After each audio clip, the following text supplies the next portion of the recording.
வந்தால் நிச்சயமாக வரவேற்போம். அதில் எங்களுக்கு எந்த தயக்கமும் இல்லை. ஆனால்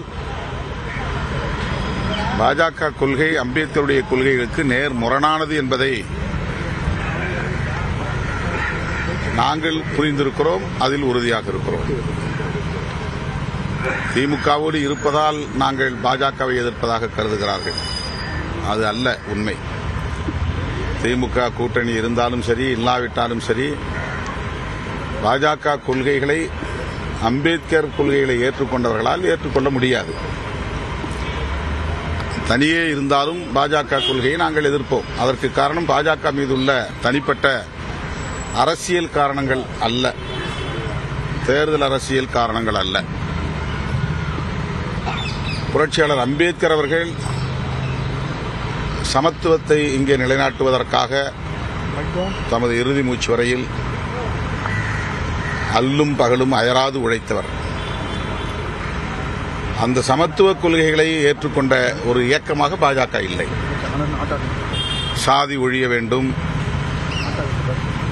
பாலினத்தின் பெயரால், சாதியின் பெயரால், மதத்தின் பெயரால் நிலவுகிற பாகுபாடுகள் களைந்தெறியப்பட வேண்டும். அதற்கு இங்கே ஒரு மதசார்பற்ற அரசு வலுவாக இருந்திட வேண்டும். இவையெல்லாம் அம்பேத்கரின் கனவுகள். ஆனால் மதசார்பின்மைக்கு நேர் எதிரான இயக்கம் பிஜேபி. அதனால் பிஜேபியை விமர்சிக்கிறோம். திமுக கூட்டணி இருப்பதனால் பிஜேபியை எதிர்க்கிறோம் என்றால் அது தேர்தல் அரசியல் காரணங்கள் என்ற பொருளில் அமைந்துவிடும். கூட்டணி நலன்கள் என்கிற பொருளில் அது அமைந்துவிடும். ஆனால் கருத்தியல் அடிப்படையிலே பாஜக புரட்சியாளர் அம்பேத்கரின் உயிர் மூச்சு கோட்பாடாக இருக்கிற மதச்சார்பின்மைக்கே எதிரானது. அதுதான் எங்களுடைய விமர்சனம். வேறு எந்த தனிநபர் விமர்சனமோ தனிப்பட்ட அரசியல் காரணங்களோ கிடையாது. அம்பேத்கர் அரசமைப்பு சட்டத்தை வகுக்கிற போது மதச்சார்பின்மையை மையமாக கொண்டு அதை வடிவமைத்திருக்கிறார். அந்த மதச்சார்பின்மைக்கு நேர் எதிரான ஒரு இயக்கம் இந்தியாவிலே தேசிய அளவில் பாரதிய ஜனதா கட்சி தான். எனவே பாரதிய ஜனதா கட்சியை நாங்கள் கருத்தியல் அடிப்படையில் எதிராக பார்க்கிறோம். அவ்வளவுதான். அதே போல அந்த மேடையில் முதலமைச்சர் எந்த கூட்டணிக்கு? பாஜக, தேசிய ஜனநாயக என்டிஏ கூட்டணி. ஏன்னா நீங்க விளக்கம் சொல்லியிருக்கீங்க, இருந்தாலும் மறுபடியும் இந்த பேச்சு எடுத்துக்கிட்டே இருக்கு களத்துல. அவங்களுக்கு நீங்களே பதில் சொல்லாம. அவர் தான் முடியாதுன்னு சொல்லிட்டாரு. ஏன்பா திரும்ப திரும்ப நீங்க சொல்றீங்க? நீங்களே பதில் சொல்லுங்க. கொள்கை அடிப்படையில நீங்க தெளிவா முன்னிறுத்துறீங்க அரசியல் பண்றது. ஆனா அவங்க நீங்க சீட்டுகளுக்காகத்தான் தொடர்ந்து நீங்க அங்க இருக்கீங்க. அது அவங்களுக்கு அவங்க கூப்பிட்டதை நான் போயிருந்தேன்னா என்ன ஆகாவோன்னு இருப்பாங்க. அவங்க கூப்பிட்டா நான் போகல, அங்க போறதுக்கு வாய்ப்பு இல்லை. அதனால என்ன கொச்சைப்படுத்தும் நோக்கில் அப்படி சொல்றாங்க. அது அவங்களுக்கே தெரியும், மனசாட்சிக்கே தெரியும். நான் அதிமுகவை விமர்சிக்குங்கிற நோக்கத்தில் விமர்சிக்கல. அதிமுக மேல எனக்கு எந்த காழ்ப்பும் இல்லை. அவங்க வலுவாய் இருக்கிற போதே கூட்டணி ஆட்சி அப்படின்னு அமித்ஷா சொல்றாருன்னா அதிமுகவை எவ்வளவு பலவீனமா அவங்க கருதுறாங்க. பலவீனமா கருதுறவங்க பாஜக. அவங்கள அவங்க டிஃபெண்ட் பண்றாங்க. ஐயோ அது பலவீனப்பட்டு விடக் கூடாதேன்னு கவலைப்படுற எண்ணம் விமர்சனம் பண்றாங்க. இதுதான் அதிமுகவுடைய அணுகுமுறையாக இருக்கிறது. எம்ஜிஆர், ஜெயலலிதா கட்டி காத்த இயக்கத்தை அவர்கள் துச்சமாக மதிக்கிறார்கள். மிக சாதாரணமாக பேசுறாங்க. அவங்க கருத்தை கேட்காமலேயே, அவருடைய ஒப்புதல் இல்லாமலேயே கூட்டணி ஆட்சி என்று சொல்லுகிறார்கள் என்றால் அதிமுகவை நாங்கள் பலவீனப்படுத்துவோம். அதுதான் பாஜக சொல்லுவது. அதுதான் அதுக்கு பொருள். அப்ப அவங்க கோபம் யாருக்கு எதிராக வரணும்? யாரை கேட்டு இப்படி சொல்றேன்ல சொல்லணும்.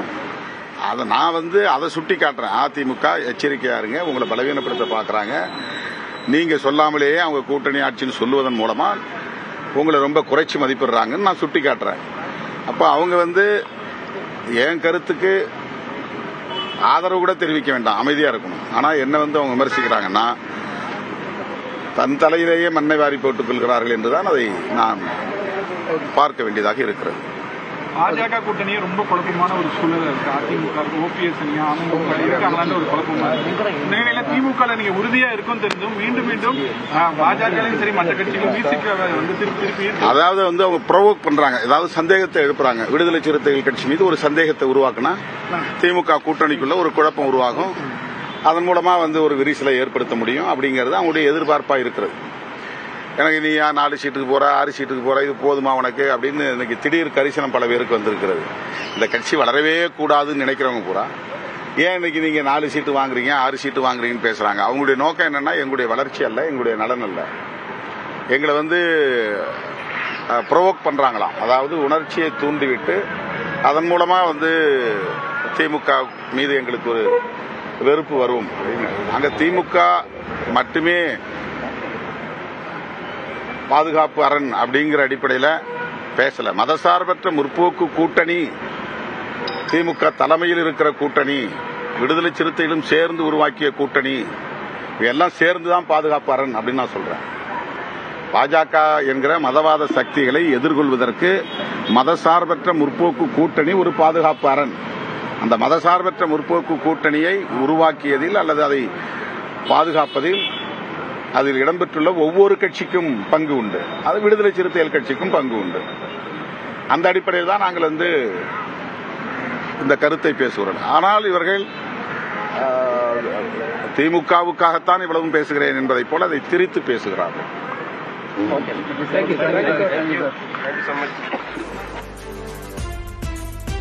விடுதலை சிறுத்தைகள் கட்சித் தலைவர் திருமாவளவன் செய்தியாளர்களை சந்திக்க காட்சிகளை பார்த்தோம். நட்பு வேறு, கொள்கை வேறு, பாஜக கூட்டணிக்கு ஒருபோதும் செல்ல மாட்டேன் என திட்டவட்டமாக திருமாவளவன் கூறியிருக்கிறார். திமுக கூட்டணியில் குழப்பத்தையும் விரிசலையும் ஏற்படுத்த பாஜக பார்க்கிறது என்றும் திருமாவளவன் கூறியிருக்கிறார்.